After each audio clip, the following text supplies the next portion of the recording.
देखिए, इसमें कोई शक नहीं है कि इसमें खामियां हैं, रेगुलेशन गलत बना है और बिना दिमाग लगाए हुए आंख मूंद के बना दिया गया है और किसी ने मिस्चिफ की है।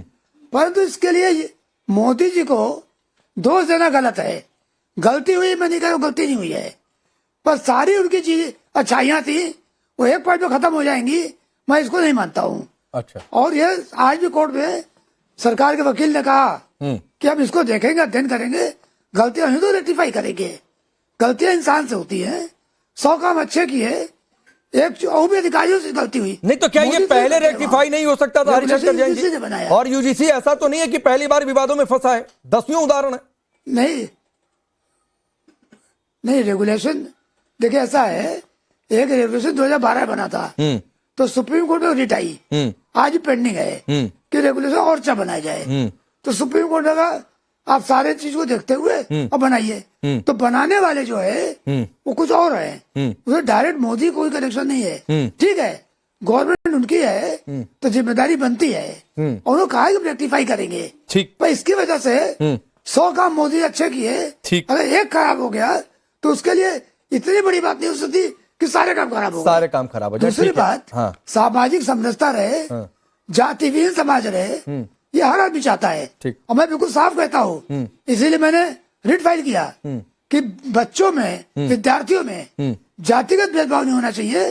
वो जो अभी आरजेडी के जो प्रवक्ता महोदय बोल रहे थे, वो भाषण है मंच का, वो वोट लेने का है और वो अलग है।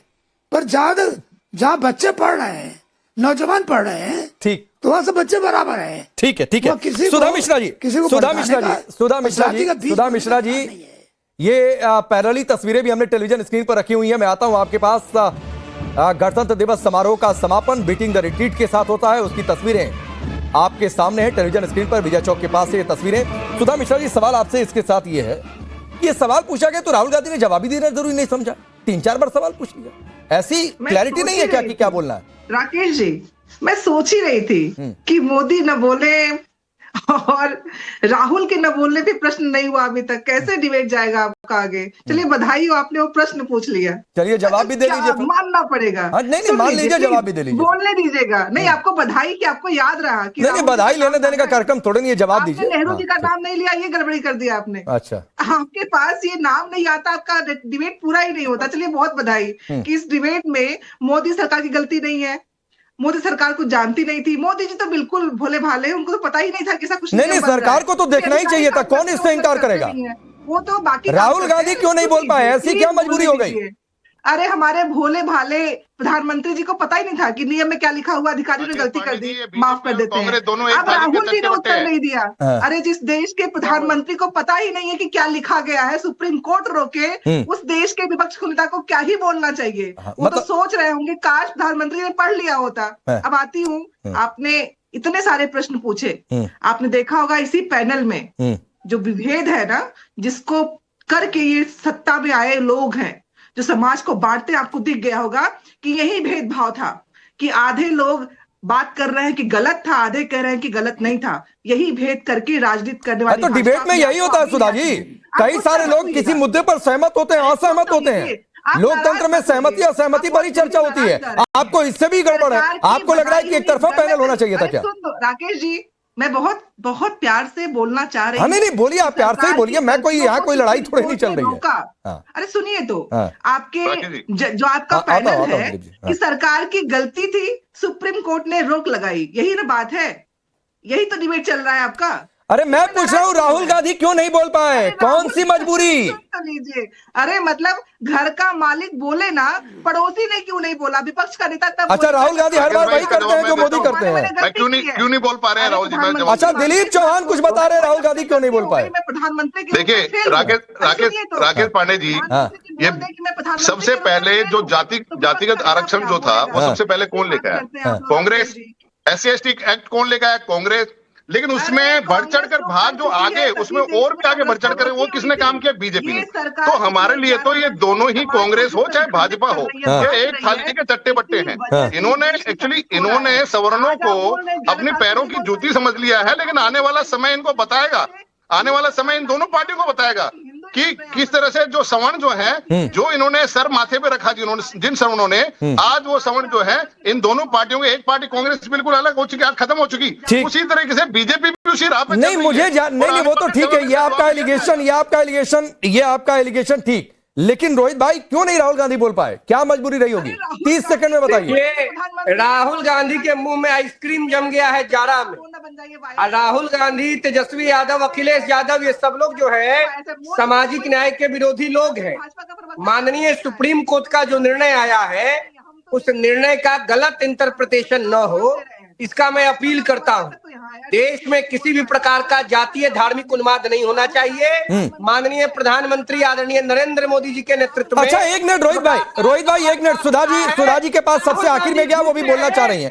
चलिए, राहुल गांधी को छोड़िए, सुधा मिश्रा जी आप एक बात बताइए। रोहित भाई एक मिनट। सुधा मिश्रा जी एक बात बताइए, आज जो सुप्रीम कोर्ट का फैसला है, वो फैसला आपको ठीक लगा? यूजीसी आप छोड़ दीजिए, मोदी ने क्या किया, राहुल गांधी ने नहीं। एक मिनट रोहित भाई, एक मिनट। सुधा मिश्रा जी, मैडम सवाल सुनिए। मैडम सवाल सुनिए। अरे सुनिए, प्रधानमंत्री मोदी ने क्या किया, राहुल गांधी ने, मान लीजिए कि किस मजबूरी में नहीं बोला, वो सवाल छोड़ देते हैं। मैं आपसे ये पूछ रहा हूं, अरे सुनिए ना मैडम, अरे सुनिए, मैं आपसे ये सवाल पूछ रहा हूं, सुप्रीम कोर्ट का आज का फैसला क्या आपको ठीक लगा है या ना? यूजीसी का रेगुलेशन क्या उस पर स्टे लगना ही चाहिए था? सुप्रीम कोर्ट ने सीधे कहा है कि इससे निष्पक्षता संदिग्ध थी, और इस देश चलता है संविधान से, जहां पे निष्पक्ष होके सभी को हक और हुकूक मिलना चाहिए, इसी पे संविधान टिका हुआ है। और भाजपा, मैं पूछ रहा हूं, ये रेगुलेशन डिस्क्रिमिनेशन वाला था कि नहीं? आपको क्या लगता है? अरे भाई, बिना हुए तो क्या सुप्रीम कोर्ट गलत है क्या? राकेश, तो लीजिए ना, इस तरह एक लाइन में कहिए कि हाँ, ये यूजीसी का नया वाला रेगुलेशन नहीं ठीक था, गड़बड़ था, नहीं करना चाहिए था, नहीं होना चाहिए था, ऐसा डिस्क्रिमिनेटरी था, सड़क पर प्रदर्शन हो रहे थे। एक लाइन में बोलती बात खत्म हो जाती। अब मेरे सवाल का सीधा जवाब दीजिए, आप क्या सहमत हैं, क्या खुश हैं सुप्रीम कोर्ट के आज के स्टैंड से, या विष्णु शंकर जैन ने जो कहा उससे? देखिए, ये भारतीय जनता पार्टी की मूर्खतापूर्ण निर्णय पे। अब मैं आपसे पूछ रहा हूं कि सुप्रीम कोर्ट के फैसले से क्या आप सहमत हैं, खुश हैं? विष्णु शंकर जैन की बातों से क्या आप सहमत हैं, हाँ या ना? आप नहीं बता पा रहे हैं, आप ये नहीं बता पा रहे हैं कि यह जातिगत भेदभाव की परिभाषा में जनरल कैटेगरी को भी लाना चाहिए था कि नहीं? अगर उस छात्र के खिलाफ कोई कुछ कहे, आप नहीं बोल रहे हैं उस पर। मोदी जी ने सोचा क्यों नहीं? अरे आपको क्या लगता है अखिल स्वामी? मान लीजिए मोदी जी ने नहीं सोचा, मान लीजिए उस कमेटी ने नहीं सोचा, आप क्या सोच रहे हैं? ये सरकार निकम्मी है। फिर यही बात है कि यह सरकार निकम्मी है, यही गाना गाना है। तो ये सड़क पर प्रदर्शन का कार्यक्रम नहीं है अखिल स्वामी। मैंने शुरुआत किया था आपसे कि आप सबसे सीनियर आदमी हैं, कुछ आप जो है ठोस बात करेंगे, लेकिन आप नेताओं की तरह बातचीत कर रहे हैं। अरे पांडे जी, बिना सोचे समझे निर्णय बनाएंगे तो सुप्रीम कोर्ट को मैं आपसे पूछ रहा हूं कि इस परिभाषा में जनरल कैटेगरी को होना चाहिए था कि नहीं? क्या यह समानता के सिद्धांत के विपरीत था या नहीं था? जो बातें कोर्ट में कही जा रही है, आप उस पर अपनी राय नहीं रख पा रहे हैं। आप असंवैधानिक निर्णय क्यों लेके आए सरकार? बात है, ठीक है सर, मुझे पता है। दिलीप चौहान, आप कुछ कहना चाह रहे हैं, बोलिए। राकेश पांडे जी, बिल्कुल अभी थोड़ी देर पहले विष्णु जी ने जैसे कि जो समझाया आपको, बिल्कुल बहुत अच्छी बात उन्होंने कही और अच्छी तरह से आपको समझाया भी। और मैं सर्वोच्च न्यायालय का बहुत तहे दिल से स्वागत करता हूं उनके फैसले का, कि उन्होंने कम से कम ये जो जातिगत भेदभाव है उसको रोकने का प्रयास किया है। मैं एक कहावत है राकेश पांडे जी कि विनाश काले विपरीत बुद्धि। आज से कुछ साल पहले ही सुप्रीम कोर्ट ने एक फैसला दिया था SC/ST कानून के ऊपर, और बहुत अच्छा फैसला दिया था कि अगर हमारे दलित भाई के साथ, देखिए सबसे पहली बात तो ये बता दूं आपको, दलित भाई भी हमारे हैं और OBC कैटेगरी के भी हमारे भाई हैं, सभी ये समानता हमारे बीच में है। लेकिन मैं आपको बोलना चाहता हूं कि सुप्रीम कोर्ट ने जब फैसला दिया कि SC/ST एक्ट हर एक किसी के ऊपर उसके ऊपर नहीं लगाया जा सकता जब तक कि उसकी कानूनी पूरी प्रक्रिया नहीं होती, जांच नहीं होती, तब तक उसको जेल नहीं भेजा जाएगा। लेकिन बीजेपी, सिर्फ एक सांसद ने इसका विरोध किया था, और उस सांसद के ऊपर आपने पूरे के पूरे एक विधेयक पास किया और सुप्रीम कोर्ट में वो विधेयक पास करवा के कानून दोबारा लागू करवा दिया। मैं जानना चाहता हूं, क्योंकि बीजेपी को ये लग गया है कि 53% जो जनरल कास्ट से आते हैं, ब्राह्मण, बनिया, राजपूत जो हैं, वो बीजेपी के बंधुआ मजदूर हैं, उनके साथ जैसे भी सलूक करेंगे आप, वो बीजेपी को वोट देते आएंगे। नहीं दिलीप चौहान जी, कोई वोटर किसी का बंधुआ मजदूर नहीं होता है, वो किसी समुदाय का हो। और मैं ये कह रहा हूं कि अगर कोई राजनीतिक दल किसी वोटर को या किसी समुदाय को अपना बंधुआ वोटर समझ ले, तो फिर भगवान भला करे। मैं ये एक अलग बात है। मैं हरिशंकर जैन जी आपके पास भी आऊंगा। एक मिनट राकेश पांडे, मैं अपनी बात पूरी कर लूं। पूरी करिए। दूसरा मैं आपसे ये कहना चाहता हूं कि ये जो बीजेपी ने जिस तरह से एक राजपूतों को, ब्राह्मणों और मनियों को नीचे दिखाने का जो कार्य कर रहे हैं, आने वाले समय में क्योंकि मोदी जी को दिखाई दे रहा है कि उनकी रिटायरमेंट का टाइम आ चुका है और वो रिटायरमेंट लेके ऐसा कुछ करके जाना चाहते हैं कि आपस में सभी जातियां आपस में लड़ती भिड़ती रहें और यहाँ पे आगे आने वाले बीजेपी का कोई भी कैंडिडेट, कोई अच्छा जो भी चेहरा आपके सामने ठीक है। वो ना आ पाए। रविशंकर रवि, सुप्रीम कोर्ट ने एक सवाल किया और सवाल ये किया कि कॉलेज कैंपस से ये ऐसा करेंगे तो आगे क्या होगा? राकेश जी, देखिए, इसको हम लोगों को एक परिप्रेक्ष्य में समझना पड़ेगा। अच्छा, सुप्रीम कोर्ट ने रोक लगाया है। हम उम्मीद करते हैं कि सुप्रीम कोर्ट इस रेगुलेशन में जो कमियां थी उसके भीतर उन पहलुओं में जाके उसको और सुलझाने की कोशिश करेंगी।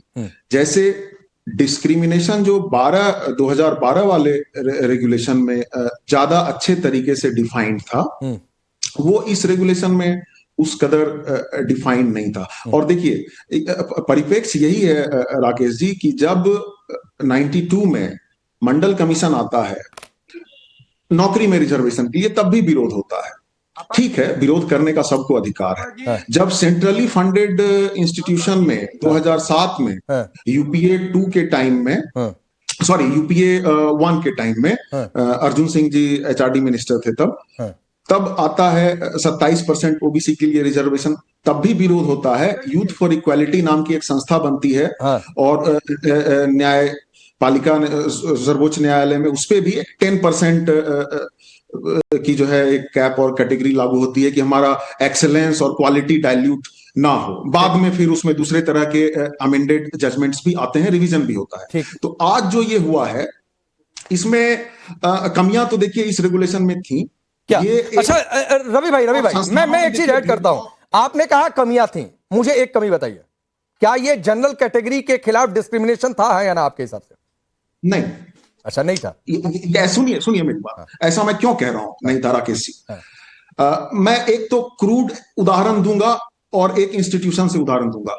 क्रूड उदाहरण जो है वो ये है कि जिनको हम जनरल कैटेगरी कहते हैं, इसमें से कितने जनरल कैटेगरी के लोगों को सिर्फ इस बात के लिए समाज के दूसरे लोगों ने उनके साथ मारपीट किया हो कि वो मूंछ रखते हैं, या कितने जनरल कैटेगरी के लोगों को घोड़ी पर से, अरे बोलने दीजिए, घोड़ी पर से उतारा गया हो कि तुम अपनी शादी में घोड़ी पे क्यों बैठ गए।